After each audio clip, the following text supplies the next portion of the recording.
Hey, there he is. There he is. Howdy, partner. Look at your friends are out there. Your friends are out there. Finally, he looks. Infinite monkeys. Hi, everybody. It's Robert Earl out here at the Eco Ranch Sustainable Living Education Center, along with Cascade the Wonder Dog. And he's going to wander off and leave us wonder what it is he does, as usual. But I thought I'd do a short video about how I'm supplementing these meat chickens of ours. You know, this summer, because the heat, it started out so hot, the whole summer has been revolving around raising these meat chickens, and now as it's kind of morphed forward, turning it into an experiment that will eventually turn it into a little book that I'm going to write, just a small book. And of course these videos. But one of the things I'm doing is, since we are in the desert, we don't have the ability to pasture our birds, put them out on forage like so many of you do, which if you're not doing that, look into chicken tractors, look at Joel Salatin's videos, see how he does it at Polyface Farms, because that's probably a very economical way to raise your meat chickens. Even if you have Cornish crosses, you can do it, and there's several videos that I found online about that. But here's what we're going to talk about.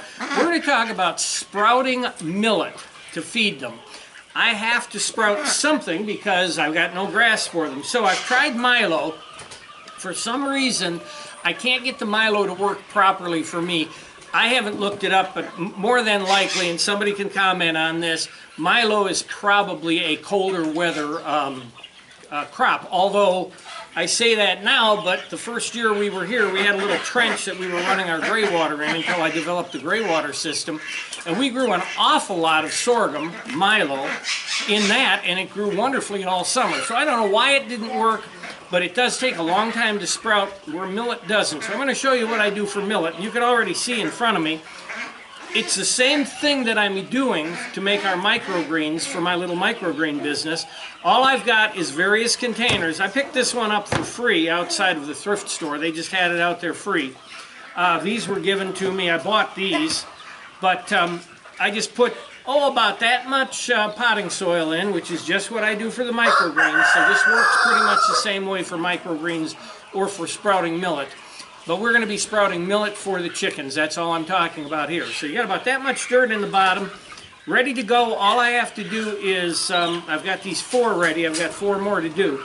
All I have to do is just spread the millet in there. Now the thing about spreading this millet is you want to spread it thick. You want to spread a lot of millet in here because you're sprouting. You're not growing it as a crop, so it doesn't matter. You don't have to have rows and space out your seeds. You just put a bunch in so it'll grow. So we'll do this one right now.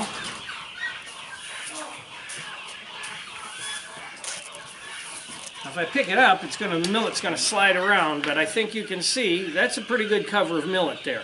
So that's what we're going to do. Let me do that cover of millet, and let me do the rest of them. So there I have all 4 covered right now. Now what I'm going to do is I'm just going to wet it down. Now I've drilled holes in the bottom of this so that it will allow water to go out, because I've had issues with getting mold.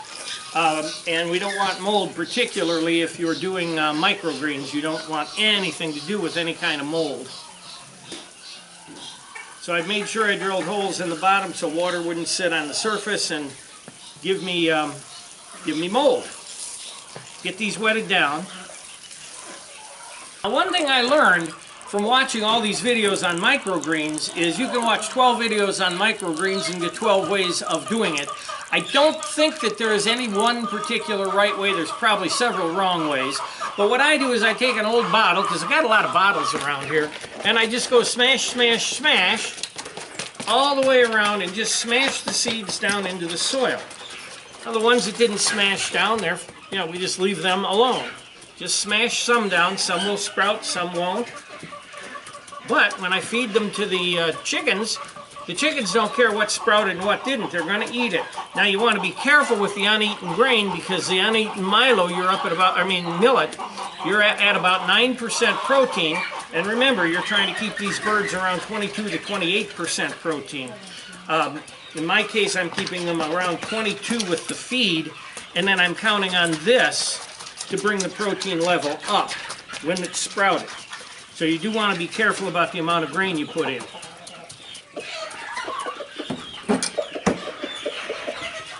There we go, all smashed down, and that's all. That's it, except we got to put it in the garden. So let me move you over there and we'll do that.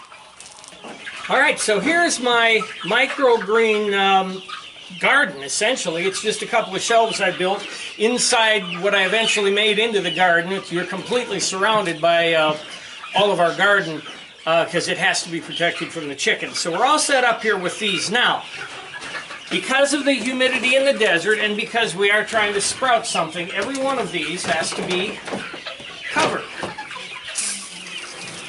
Squirt a little water on the cover, even though that's a plastic cover. But now here we go with these. I've used the same trays that I was given, and what I do is put a piece of plastic in the bottom of these trays because they're not solid 10-20 trays. I'm using two with a piece of cardboard sandwiched in between. Wet them down real good in addition to the water we gave them. Now this is the 10-20s that I have, so I'm covering this 10-20 with another 10-20, but it needs a little weight on top of it, so put the rock on there. And that's it. It's ready to go. Now what I'm going to do is I'm going to water them twice a day. I come in and water them in the morning, and I water them sometime in the afternoon or into the evening. Get them twice a day and let them grow. Now what happens is you get to a point where, first of all, I just took the cover off of these this morning. You notice how they're golden in color because they weren't getting any light. Now they're starting to get light. I uncovered these. They're going to grow up more. Same thing here. Then they get, after a day, which I uncovered these yesterday. See, we've got some green color here. And then when you get to feeding time, now this actually got a little bit wet. And you can see it trying to fade from the water. So I'm going to feed this to the chickens right now.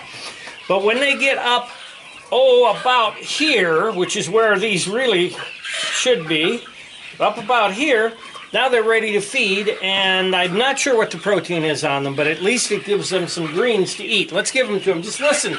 You can't see them, but just listen.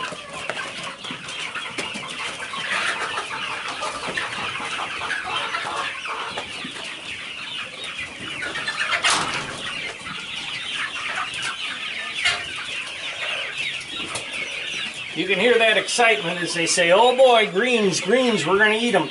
I've got another big one ready here. It's going to be 3 or 4 days before it's ready.